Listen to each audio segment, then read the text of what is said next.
Salut tout le monde et bienvenue à l'Académie, j'espère que ça roule pour vous, moi ça va très très bien parce que comme vous avez pu voir dans l'introduction, nous allons parler de Descender tome 1. Et il y a beaucoup de choses à dire, donc sans perdre plus de temps, c'est parti mon pote.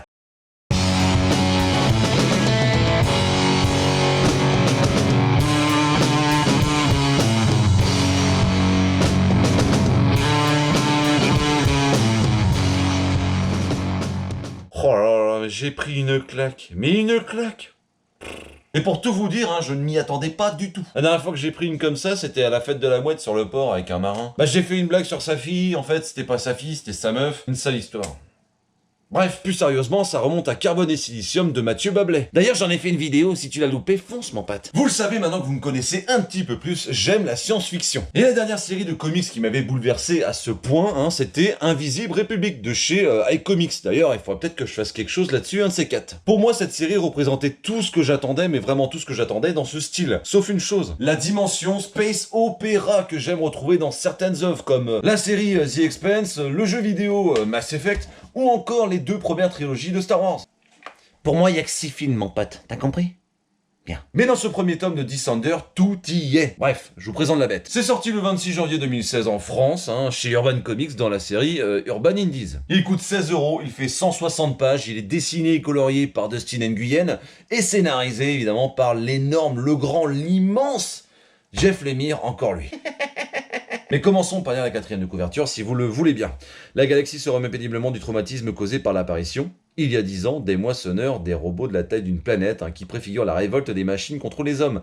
C'est dans cet univers en pleine reconstruction, qui a depuis appris à haïr le genre mécanique, que s'éveille Team 21. Sans le savoir, le petit droïde cache dans ses circuits imprimés l'héritage et les véritables intentions des moissonneurs. Un secret dont tous les gouvernements de la galaxie rêveraient de s'emparer. Bon c'est épique, en tout cas moi je lis ça, je suis comme un ouf, ça sent le Asimov à plein nez. Non, la vraie question c'est comment ça se fait que depuis 2016, je n'ai pas mis mon nez là-dedans. Je veux dire, comment ça se fait? Est-ce que c'est moi qui suis obtus? Est-ce que c'est Urban Comics qui a mal communiqué parce que c'est un Urban Comics Indies? Non, je sais pas. Faut vraiment me poser la question. Là, j'ai l'impression d'être Rick dans Walking Dead, quoi. De me sortir de mon coma de 5 ans et de me rendre compte que de la science-fiction indépendante, c'est juste tout simplement fait pour moi et que ça fait que tu fais ton donner, que tu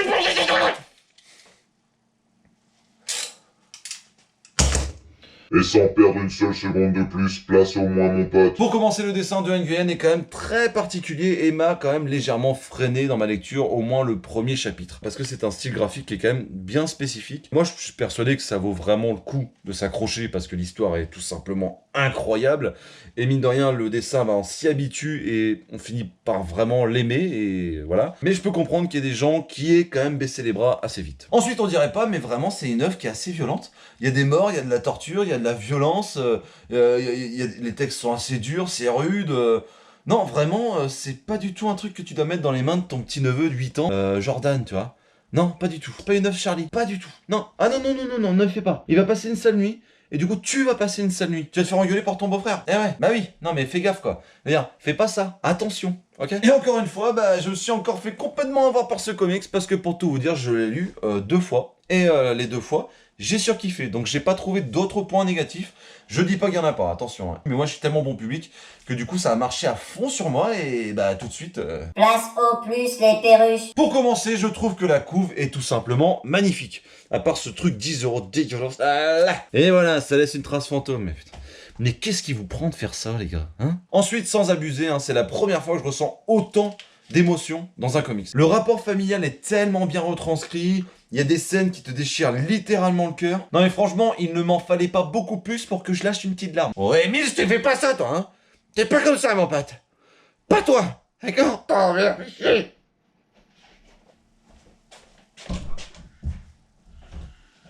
Le scénario est incroyable, il y a du suspense, de la tension, des surprises, tout y est. Quand tu commences à lire ça, tu sais que tu vas être embarqué dans une histoire de fou. Ça va être épique. Tout simplement parce que c'est un univers qui t'est presque familier, mais qui reste novateur, donc c'est un régal. Je sais pas si ça vous est déjà arrivé, mais en tout cas avec Jeff Lemire, c'est assez courant pour moi. T'as l'impression que c'est taillé pour toi. Tu ressens une espèce de fusion avec lui, t'as l'impression qu'il te parle plus qu'à toi, que ce comics est tout simplement taillé pour toi. T'en as rien à foutre à ce moment-là des critiques que tes collègues ou autres trouvent que c'est de la merde, ou que c'est moins, ou que c'est pas assez. T'en branles, t'es en pleine fusion avec lui, c'est incroyable de ressentir ça. J'ai lu une fois, le lendemain, j'ai voulu relire, je l'ai relu. J'étais genre, mais c'est pas vrai, mais en fait, il me parle à moi, tu vois, il est en train de faire ce truc-là pour moi. Merci, mec, tu vois. J'espère que vous avez déjà vécu ça, dites-moi dans les commentaires si vous l'avez déjà vécu, mais putain, waouh, la claque, quoi. Attention à ce que je vais dire désormais, je vais prendre mes couilles et je vais les reposer sur la table, comme ça m'est déjà arrivé de le faire. Voilà. Je ne dis pas, écoutez bien ce que je veux dire, je ne dis pas, parce que mon œuvre préférée de tous les temps, tout le monde le sait désormais, c'est Watchmen, bien vu. Je ne dis pas que c'est mieux que Watchmen, écoute bien, et ça pourrait le devenir. Voilà. Ça pourrait détrôner Watchmen pour moi. Voilà. Alan Moore, je t'aime beaucoup, mais attention, il y a Jeff Lemire derrière toi, mon pote. Ok. Au final, le dessin m'a complètement conquis et je ne vois plus du tout l'histoire dessinée autrement, mais alors plus du tout. Pour ce qui est de la couleur, je trouve que les tons pastels apportent énormément de nuances, énormément de richesse à l'histoire, à la mise en scène, à la tension, à l'ambiance. Je vois pas comment on aurait pu faire mieux en fait. Je trouve que la véritable force de ce comics est complètement liée aux personnages. Il y a un véritable soin qui est apporté à chacun d'entre eux, ce qui renforce énormément l'attachement et la crédibilité de l'histoire. Mais évidemment, mon petit Miss, qu'il faut des gens charismatiques pour vivre de grandes aventures. Un autre point positif sur ce comics, c'est qu'il est suffisamment complexe pour les aficionados du genre de science-fiction comme moi, tu vois. Et en même temps, il est suffisamment bien expliqué et relativement clair pour satisfaire des néophytes qui voudraient se lancer dans le genre. Et ça, franchement...